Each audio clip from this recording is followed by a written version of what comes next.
Assalamualaikum warahmatullahi wabarakatuh. Selamat pagi anak-anak dan salam sehat. Baik, hari ini hari Sabtu tanggal 8 Agustus kita kembali lagi pada mata pelajaran tematik. Silahkan kalian buka buku kalian pada subtema 3 pembelajaran pertama. Pada halaman 134 kita akan membahas mata pelajaran IPA, di mana IPA di sini tentang penyebab kepunahan hewan dan tumbuhan. Indonesia merupakan negara kepulauan yang kaya akan beragam jenis hewan dan tumbuhan. Sayangnya, beberapa jenis hewan dan tumbuhan di Indonesia mulai langka dijumpai, bahkan sebagian telah dianggap punah. Nah, adapun beberapa penyebab kepunahan hewan atau tumbuhan tersebut antara lain, yang pertama, adanya perburuan liar. Perburuan terhadap hewan atau tumbuhan liar sebenarnya telah dimulai dari zaman nenek moyang. Namun, pada zaman itu mereka berburu hewan untuk dikonsumsi. Berbeda dengan saat ini, berburu hewan liar bertujuan lain, misalnya untuk hobi atau dimanfaatkan sebagai barang kerajinan dan obat. Yang kedua, adanya perdagangan liar. Besarnya potensi keuntungan yang diperoleh dari perdagangan hewan atau tumbuhan langka mendorong meningkatnya aktivitas perdagangan keduanya. Makin langka hewan atau tumbuhan tersebut, makin mahal harganya. Hal ini merupakan ancaman yang cukup serius bagi kelestarian hewan dan tumbuhan. Yang ketiga, adanya pembalakan liar. Hutan merupakan tempat tinggal atau habitat alami bagi sebagian besar satwa liar. Tingginya aktivitas pembalakan hutan secara liar yang terjadi telah mengganggu dan merusak serta menghilangkan habitat makhluk hidup tersebut. Yang keempat, kebakaran hutan. Terbakarnya hutan dapat terjadi secara alami ataupun akibat ulah manusia. Hutan yang terbakar akan menyebabkan tumbuhan atau termasuk tumbuhan langka.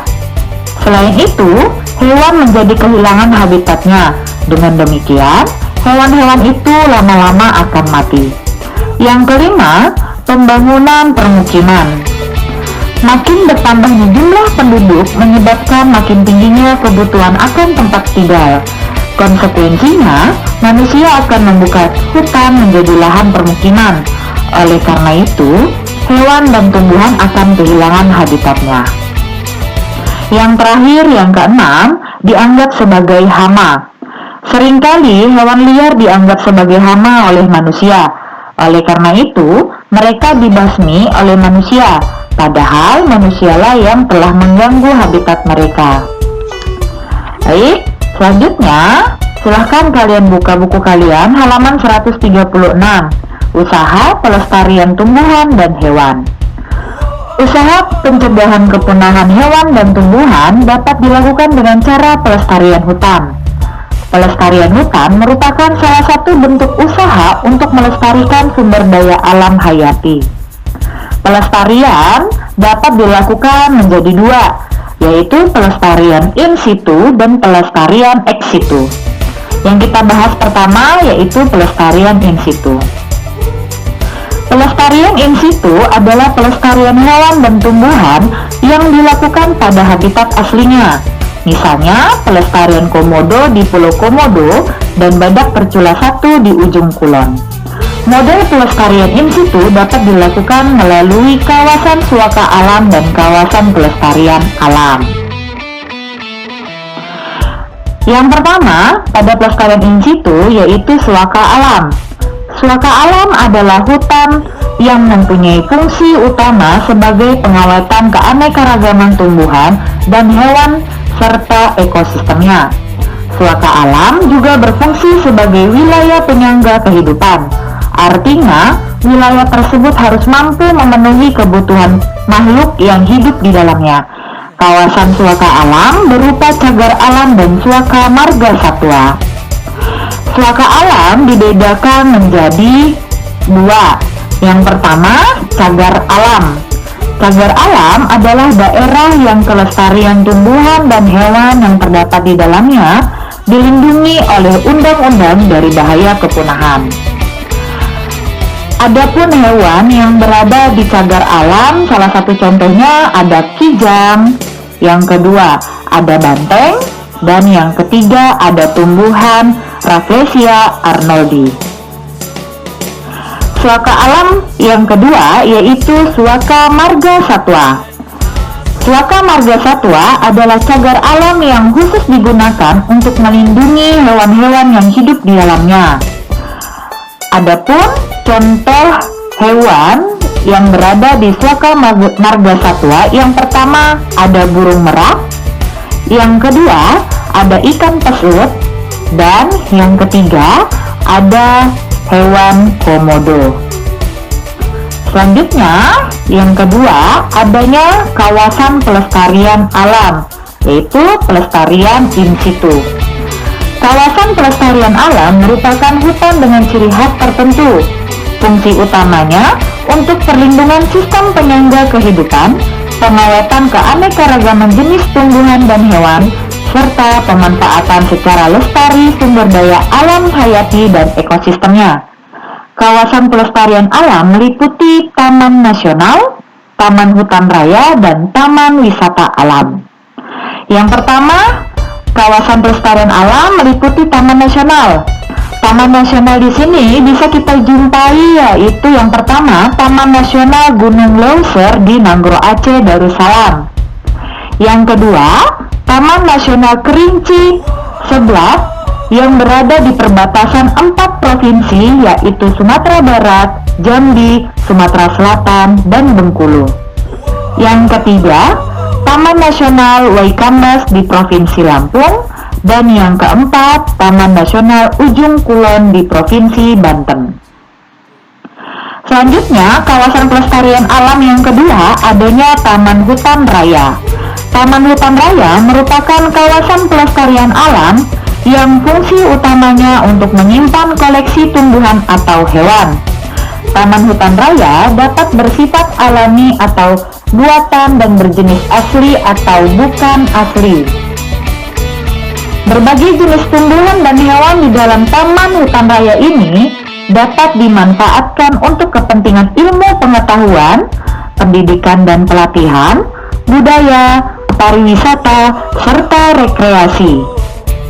Yang ketiga, pada kawasan pelestarian alam adanya Taman Wisata Alam. Taman Wisata Alam merupakan kawasan pelestarian alam dengan tujuan untuk dimanfaatkan bagi kepentingan pariwisata dan rekreasi alam. Kawasan yang dijadikan sebagai taman wisata alam memiliki keindahan alam, baik keindahan tumbuhan, hewan, maupun keindahan alam yang mempunyai corak khas. Selanjutnya, yang kedua, usaha pelestarian tumbuhan dan hewan bisa dilakukan dengan pelestarian ex situ. Pelestarian ex situ adalah pelestarian hewan serta tumbuhan yang dilakukan di luar habitat aslinya. Cara pelestarian ini dilakukan karena habitat asli hewan dan tumbuhan tersebut telah rusak. Hewan dan tumbuhan kemudian dipindahkan ke lokasi baru dengan keadaan serupa atau lebih baik daripada habitat aslinya. Pelestarian secara ex situ dapat dilakukan dengan cara rehabilitasi, penangkaran, serta budidaya hewan dan tumbuhan. Yang pertama, kita akan membahas tentang rehabilitasi pada bagian pelestarian ex situ. Rehabilitasi dilakukan terhadap hewan yang pernah ditangkap dari alam atau jenis hewan yang lahir bukan di habitat aslinya, misalnya di kandang piaraan. Rehabilitasi ini dilakukan dengan khusus dengan keadaan serupa dengan habitat aslinya. Selama masa rehabilitasi, hewan akan dibiasakan dan diajarkan cara hidup secara alami. Setelah melalui rehabilitasi, hewan dapat dilepas kembali ke habitat aslinya. Yang kedua, pada pelestarian ex situ, yaitu dengan cara penangkaran. Penangkaran dilakukan dengan perkembangbiakan buatan. Contohnya, penangkaran penyu, penangkaran orang utan di Tanjung Puting, dan penangkaran buaya di Papua. Selanjutnya yang ketiga, pelestarian ex situ, adanya budidaya tumbuhan. Budidaya tumbuhan dapat dilakukan di dalam kebun botani. Kebun botani merupakan tempat membudidayakan berbagai jenis tumbuhan yang mempunyai nilai ekonomis atau penting bagi ilmu pengetahuan. Budidaya ini diperlukan untuk penelitian, pembiakan, dan sebagai tempat rekreasi. Pelestarian tumbuhan juga dapat dilakukan dengan penanaman dan penghilangan tumbuhan langka. Kemudian, mengapa hewan langka perlu dilestarikan? Selanjutnya, apa sih manfaat bagi kelangsungan hidup penduduk Indonesia? Hewan langka perlu dilestarikan karena hewan langka atau istilah yang lebih tepatnya adalah hewan yang terancam punah merupakan bagian dari ekosistem yang salah satu fungsinya adalah keseimbangan dalam kehidupannya. Keseimbangan ekosistem ini perlu dijaga agar salah satu komponennya tidak membahayakan komponen lain. Misalkan saja, jika predator yang terlalu berlebih dan tidak ada komponen produsen, maka yang akan terjadi adalah kelaparan, karena rantai makanan tidak berjalan dengan baik. Manfaatnya bagi kehidupan rakyat Indonesia adalah ekosistem tanah air kita di alam akan terjaga dengan baik. Salah satu hal yang dikhawatirkan adalah ketika adanya hewan di alam yang menyerang perkampungan karena tidak adanya makanan di hutan. Ini sangat membahayakan kehidupan manusia. Baik, itu penjelasan tentang penyebab dan usaha pelestarian tumbuhan dan hewan. Untuk tugas, silahkan kalian buka buku kalian halaman 140 pada nomor 1 sampai nomor 5. Silahkan kalian catat atau kalian kerjakan di buku tugas kalian. Oke, untuk selanjutnya IPS pada halaman 143 tentang kondisi politik negara ASEAN. Untuk materi IPS, silahkan kalian baca halaman 143 sampai 154.